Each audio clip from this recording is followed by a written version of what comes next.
Depuis le 1er juin 2019, la compagnie sucrière de Kwilungongo a pris la résolution de fermer son bureau de Matadi, chef-lieu de la province du Congo central. Cette décision avalisée par le conseil d'administration du 12 juin de la même année mérite quelques éclaircissements à l'opinion ainsi qu'à l'autorité locale dans le but de les sensibiliser sur les dangers qui guettent la sucrière de Kwilungongo qui a fait de plus en plus face à une concurrence déloyale qui la menace de plus en plus.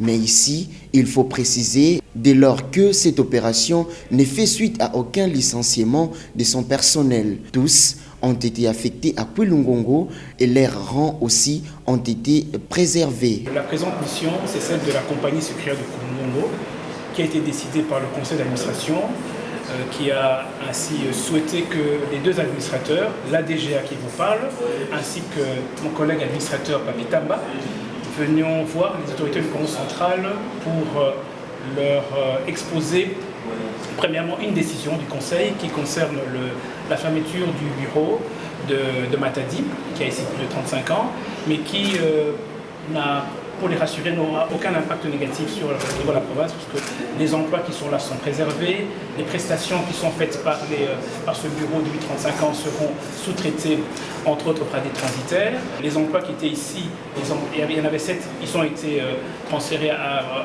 Kwilungongo, donc chacun de ces personnes de notre entreprise n'a perdu son travail. Et de surcroît, c'est l'activité économique, c'est la situation au niveau managérial qui nous a amené à ce que nous puissions revoir notre stratégie et que les prestations qui étaient faites n'étaient plus utiles.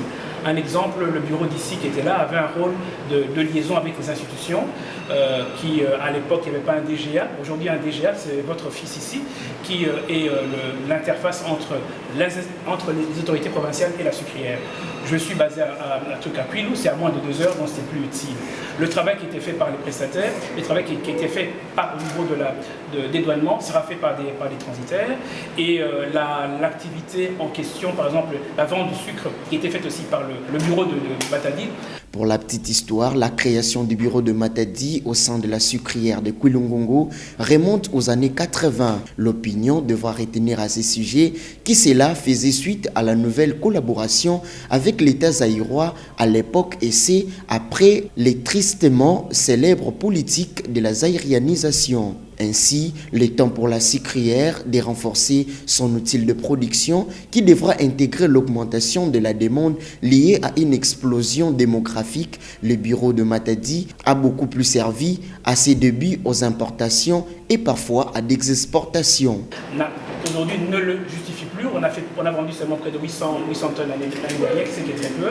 Et donc nous avons une solution avec d'autres clients sur place qui ont des dépôts et qui pourront, où nos différents clients pourront s'approvisionner. Donc il y a des dépôts pour lesquels ils pourront s'approvisionner. Donc il n'y aura pas de rupture d'approvisionnement du sucre de Kwilungongo à Matadi, il n'y aura pas de souci. Dans cet ordre d'idées, une mission spéciale a été confiée à l'administrateur directeur général adjoint et un administrateur au sein de cette entreprise pour les besoins d'informer, de sensibiliser et d'expliquer la pertinence d'une décision qui devra davantage interpeller les Congolais sur l'importance de lutter contre le sucre blanc importé frauduleusement sur notre territoire. L'entrée frauduleuse du sucre au niveau du Congo central, au niveau de Loufou, au niveau de Matadi, au niveau de Goma, qui est un fléau et qui nous pèse vraiment au niveau de la sucrière et qui a un coût sur notre même chiffre d'affaires parce que ça ralentit notre activité économique.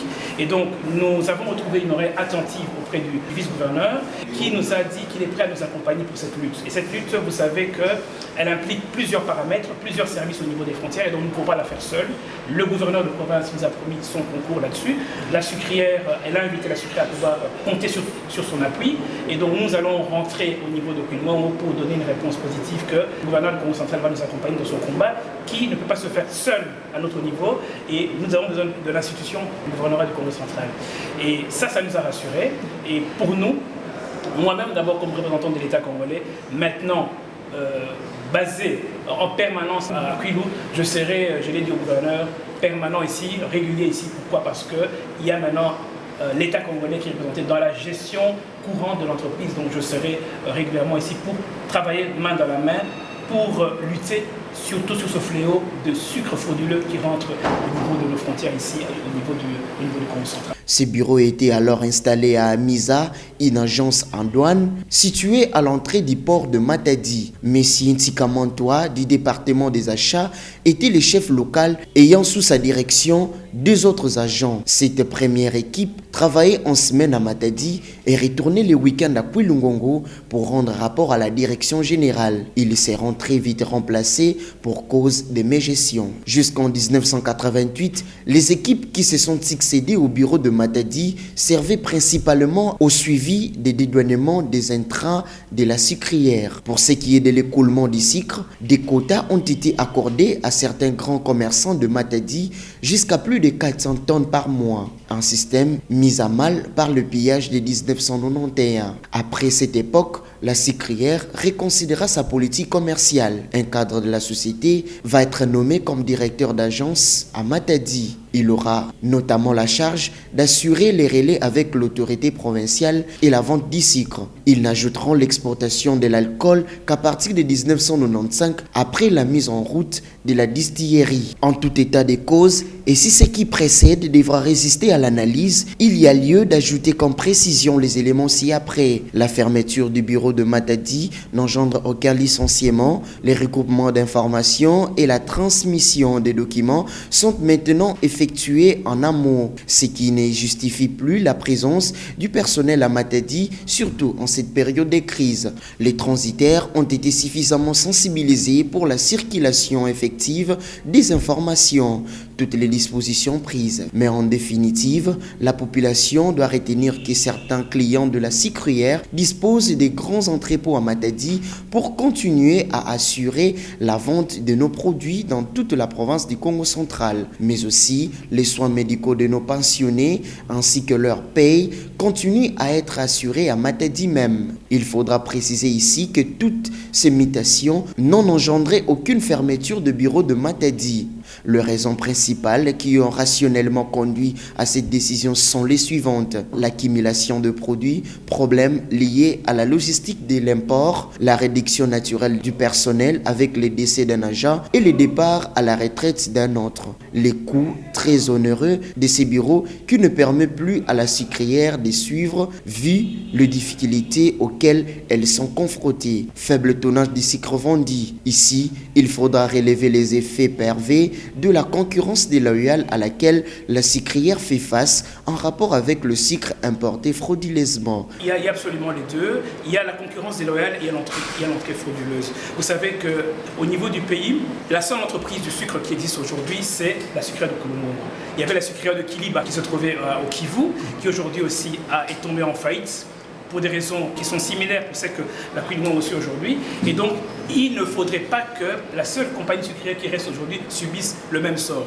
Et là, le gouverneur a été attentif, lui-même qui connaît un peu le secteur économique et financier, donc il nous a dit que non, c'est une chose pour laquelle on ne peut pas rester inattentif. Donc, première chose d'abord, effectivement, il s'agit de la concurrence déloyale.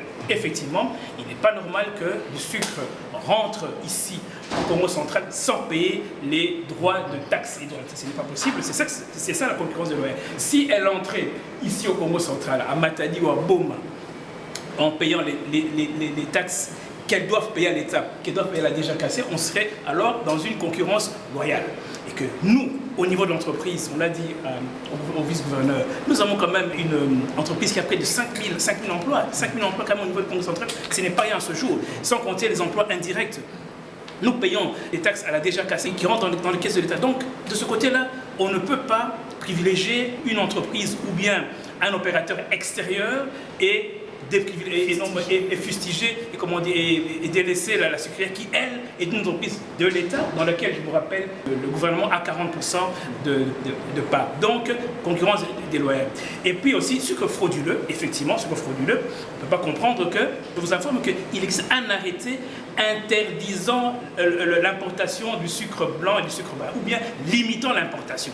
Pas une entrée massive de ce sucre-là, ça nous inquiète. Ça veut dire que il y a problème. Et donc, ça veut dire comment est-ce que ce sucre-là est entré, qui a dérogé, au-delà de ce que le ministre du Commerce extérieur prévoit. Donc, pour vous répondre, c'est deux volets, sucre frauduleux, entrée frauduleuse, et aussi concurrence déloyale.